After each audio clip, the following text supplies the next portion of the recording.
Welcome back. In the previous step, we created a join table exactly as we wanted it. So we have a table called student underscore course with student ID, course ID, and now we are ready to insert data in it. So we'll insert some data and try and retrieve those data back.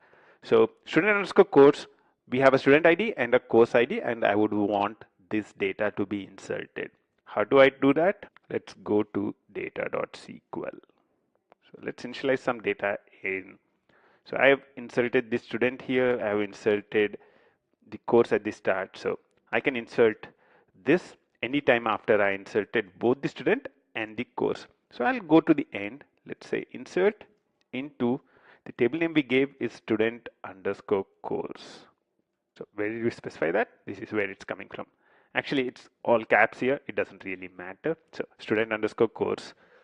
The columns for which I would want to insert values are student underscore ID and course underscore ID. And the values we would want to insert are as we had earlier. So I'll just have the template ready and copy it out 4 times because we wanted to insert 4 rows. If you look at the data we are trying to insert, what we are trying to do is for course ID 10,001, that's JPA in 50 steps, we are adding 3 students. So we are saying JPA in 50 steps will have 3 students, Ranga, Adam and Jane. And the other course 10,003, which is Spring Boot in 100 steps, will have 1 student. So who is that student? That's Ranga. This course will have 3 students, this course will have 1 student, and this one will have no students at all at the start. So let's set that up in that way. So 20,001, 10,001. So it's 20,001 is the student ID and 10,001 is the course. And this is 20,002, 10,002. So 10,001, 20,003 and 10,001. And the last one is 20,001 and 10,003. 20,001 and 10,003. That's cool, isn't it?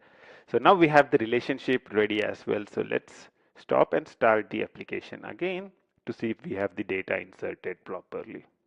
So the application has started up. I'll go to the H2 console as usual and look at the data which is present in the student course relationship.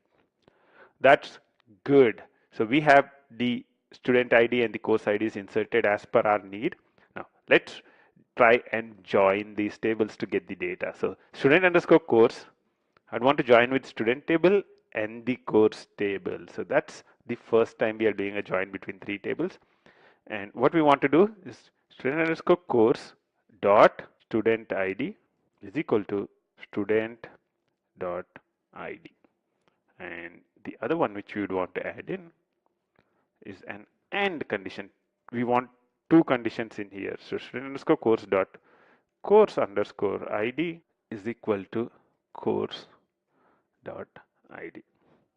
Now let's run this. You'd see that there are a lot of rows that are being returned back.